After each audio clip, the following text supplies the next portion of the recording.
얼굴에는 분명 모래가 잔뜩 묻어있지만 남자는 손을 들어 닦을 용기가 없었다. 그가 있는 곳 뒤에는 100m 낭떠러지가 있었기 때문이다. 떨어지면 분명히 산산조각이 날 것이었다.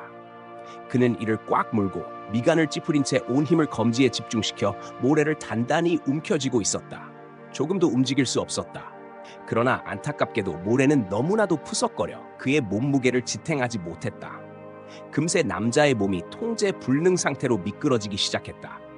당황한 나머지 남자는 순발력을 발휘해 다리를 벌리고 머리를 땅에 붙여 마찰력을 증가시키며 간신히 미끄러짐을 멈출 수 있었다. 그때였다. 그의 가방 속에서 전화벨 소리가 울렸다. 구조 요청을 할 기회가 바로 앞에 있었다.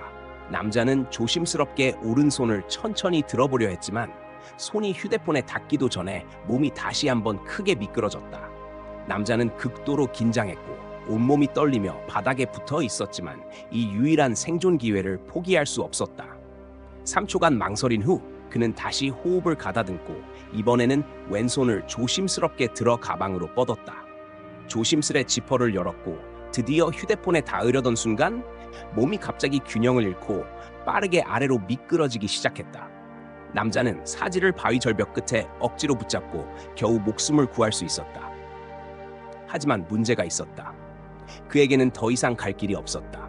위에는 푸석거리는 모래, 아래에는 단단한 암석이 있었다. 조금이라도 방심하면 추락은 곧 죽음이었다. 남자는 극도로 두려워했고 공포와 무력감이 온몸에 퍼져나갔다. 갑자기 남자는 좋은 생각이 떠올랐다. 그는 조용히 중얼거리기 시작했는데 알고 보니 바닷물이 바위를 치는 간격을 계산하고 있었다. 몇 번의 확인 끝에 남자는 타이밍을 맞추어 몸을 급히 돌렸다. 남자는 바다로 떨어졌고 죽지는 않았지만 바닷물이 너무 얕아 허리가 바위에 부딪혀 잠시 의식을 잃었다. 다행히도 남자는 곧 의식을 회복했고 성공적으로 바다 위로 헤엄쳐 나와 가장 가까운 바위에 올라탔다. 죽을 고비를 넘긴 남자는 기뻐했고 긴장했던 신경이 그제서야 완전히 풀렸다. 하지만 그때 손바닥에서 극심한 통증이 느껴졌다. 그는 손바닥에 10cm나 되는 긴 상처가 나 있는 것을 발견했고 그 끔찍한 광경에 자신조차도 차마 직시할 수 없었다. 그럼에도 불구하고 그는 살아있었다. 기분을 추스른 후 남자는 일어나 서둘러 떠나려 했다. 하지만 첫 발을 내딛자마자 쾅 소리와 함께 바위에 세차게 부딪혀 의식을 잃고 말았다. 얼마나 시간이 흘렀을까? 남자는 마침내 바닷물에 맞아 깨어났다. 몸을 살며시 움직여보니 두 다리가 더 이상 움직이지 않았다. 절벽에서 뛰어내릴 때 골반이 바위에 부딪혀 산산조각이 난 것이었다. 발도 점점 감각을 잃고 있었다. 그제야 그는 아직 휴대폰이 있다는 것을 떠올렸다. 하지만 오랜 시간 바닷물에 잠겨있던 휴대폰은 이미 완전히 고장나 있었다. 남자는 무력하게 하늘을 바라보며 목을 빼고 크게 소리쳐 구조를 요청했다. 그러나 이 인적 없는 바다에서 아마 그가 서핑하러 이곳에 왔다는 사실을 떠올리는 건 오직 그 자신뿐일 것이다. 아무 응답도 없자 남자는 상의를 벗어 손의 상처를 간단히 감싼 후 주변을 둘러보며 탈출구를 찾기 시작했다. 한 바퀴 둘러본 결과 저 멀리 보이는 작은 섬만이 그가 살아남을 유일한 희망이었다. 잠시 고민한 끝에 그는 결단을 내렸다.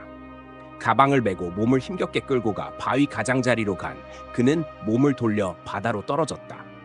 반쯤 마비된 몸을 끌고 한쪽 팔로 필사적으로 앞으로 헤엄쳤다. 하지만 절반쯤 왔을 때 갑자기 이상한 느낌이 들었다. 곧이어 배에 극심한 통증이 느껴지며 남자는 순식간에 바닷물 속으로 사라졌다. 본능적으로 그는 구조를 요청하려 외쳤지만 목소리는 공기 방울 속으로 흩어지고 말았다. 강한 생존 본능이 그를 지탱하며 필사적으로 물 위로 올라가려 했다. 마침내 그는 성공적으로 수면 위로 떠올랐다. 그러나 이때 남자는 이미 기진맥진한 상태였다. 더욱이 오랜 시간 뇌에 산소가 부족해져 결국 그는 기절하고 말았다.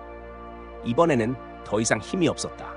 몸이 서서히 가라앉기 시작했고 발이 바닥에 닿을 때까지 계속 가라앉았다. 그 순간 약혼녀의 모습이 그의 머릿속에 떠올랐다. 약혼녀는 그의 이름을 계속해서 부르고 있었다. 그 순간 남자는 완전히 정신이 들었다. 아직도 자신을 기다리며 그를 걱정하는 사람이 있었다. 이렇게 조용히 죽을 수는 없었다.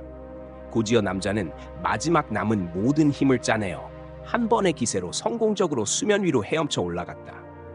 하지만 하늘은 이 불운한 남자를 아직도 더 괴롭히려는 것 같았다.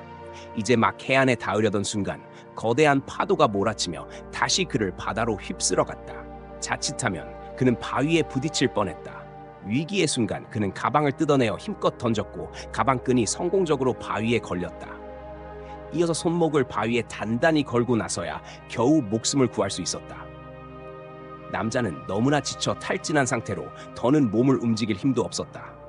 그저 바위에 매달린 채로 파도가 몸을 마음껏 때리도록 내버려 두었다. 그는 바위에 매달린 채로 하룻밤을 버텼다. 배고픈 갈매기들이 그의 머리 위를 날아다니다가 썩어가는 상처를 발견하고 쪼아댔다. 남자는 통증에 잠에서 깨어났고 화가 나서 갈매기들을 쫓아냈다. 이후 그는 힘을 다해 가방끈을 끊어냈고 몸은 바닥에 세차게 떨어졌다. 잠시 몸을 추스른 후 그는 반쯤 마비된 몸을 이끌고 앞으로 기어갔다. 갑자기 팔이 뭔가에 찔리는 느낌이 들었다. 고개를 숙여보니 물고기 갈고리가 그의 피부를 관통한 것이었다. 그는 극심한 고통을 참으며 조금씩 물고기 갈고리를 빼냈다. 남자는 극도의 절망감에 빠졌다. 왜 자신이 이렇게까지 불운한지 도저히 이해할 수 없었다. 그저 서핑하러 이곳에 왔을 뿐인데 실수로 절벽에서 떨어지고 말았다. 목숨은 건졌지만 몸의 절반이 마비되어 더는 움직일 수 없게 된 것이다. 그럼에도 불구하고 남자는 생존의 희망을 포기하지 않았다. 그는 마비된 몸을 끌며 해변을 하루 종일 기어다녔다. 무언가 쓸만한 것을 찾기를 간절히 바랐다. 하지만 밤이 될 때까지 그가 발견한 것은 낡은 컵 하나와 은박지한 롤뿐이었다. 이후 그는 모래 속에서 낚시 그물을 하나 더 발견했다. 그 순간 바다에서는 갑자기 번개와 천둥이 울리기 시작했다. 남자는 서둘러 적당한 위치에 컵을 올려놓았다. 남자는 비의 축복을 간절히 기다리고 있었다. 이틀 이 밤 동안 물을 마시지 못했다. 그는 너무 목말라 했다. 하지만 남자는 또 한 번 하늘에 속았다. 천둥이 오래도록 울리더니 내린 비는 몇 방울밖에 되지 않았다. 희망에서 실망으로 남자는 이런 사실을 받아들이고 싶지 않았다. 그는 땅에 떨어진 알루미늄 호일을 입에 대었다. 물은 결과가 뻔했다. 겨우 두 번째 날이 되었다. 남자는 돌에 기대어 꼼짝도 하지 않았다. 이때 한 마리 갈매기가 천천히 다가왔다. 남자는 손에 든 나무 막대기를 꽉 쥐었다. 조용히 눈을 떴다. 갈매기가 이미 가까이 다가와 있었다. 점점 더 가까워지는 모습, 남자는 나무 막대기를 들고 내리쳤다. 갈매기를 잡을 수 없자 남자는 반쯤 누운 채로 해변에서 음식을 계속 찾았다. 몇 시간이 지나 남자는 음식을 찾지 못했을 뿐만 아니라 몸에 남아있던 힘도 모두 소모되었다. 이때 멀리서 무언가가 보였다. 가까이 가보니 반쪽의 서핑보드였다. 남자는 서핑보드를 보며 웃음과 눈물이 나왔다. 그는 한때 서핑보드를 타고 파도 위를 자유롭게 날아다녔다. 하지만 지금은 그의 하체가 완전히 마비되어 앉는 것도 힘들었다. 더군다나 일어나는 것도 생각하기도 싫었다. 남자는 분노를 느끼며 서핑보드를 한쪽으로 던졌다. 그렇게 시간이 얼마나 지났는지 모르게 바다가 밀려오기 시작했다. 해변의 구조 신호도 반쯤 씻겨 내려갔다. 남자의 허리 부상이 점점 심해졌다. 온몸이 점점 흐릿해졌다. 파도가 바다 위를 휘몰아치는 것을 보며 그는 한때 자랑스러웠던 무대가 떠올랐다. 하지만 지금 그는 그곳에서 무릎 꿇고 바라볼 뿐이었다. 심지어 옆에 갈매기조차 그를 조롱했다. 그의 겁쟁이와 나약함을 이 생각에 남자는 분노와 원망으로 가득 차 있었다. 그는 서핑보드를 붙잡고 바다를 향해 필사적으로 기어갔다. 이 순간 그의 눈빛은 매우 확고해졌다. 남자는 상처투성이의 몸을 이끌고 뒤돌아보지 않고 깊은 바다로 헤엄쳤다. 거대한 파도가 그를 계속해서 해변으로 밀어내도 그는 포기할 생각이 전혀 없었다. 그렇게 남자는 계속해서 거대한 파도를 뚫고 나아가 결국 깊은 수역으로 들어갔다. 몇 시간 후 그는 지쳐서 손가락 하나 움직일 힘도 없었다. 그는 천천히 눈을 감았다. 그리고 몸을 조금씩 바다 밑으로 가라앉게 했다. 이 순간 남자는 죽음을 두려워하지 않았다. 오히려 그의 얼굴에는 평온과 안정이 가득했다. 그런데 이때 푸른 요트가 머리 위에 나타났다.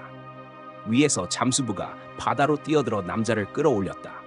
남자는 성공적으로 구조되었고 몸이 회복된 후 그는 아내와 함께 현장을 다시 방문했다. 예전에 잊지 못할 추억들이 파도처럼 밀려왔다. 그것은 사람을 분노와 슬픔으로 가득 채웠다. 하지만 바로 이 고통스러운 경험이 남자를 더 용감하고 두려움 없는 사람으로 만들었다.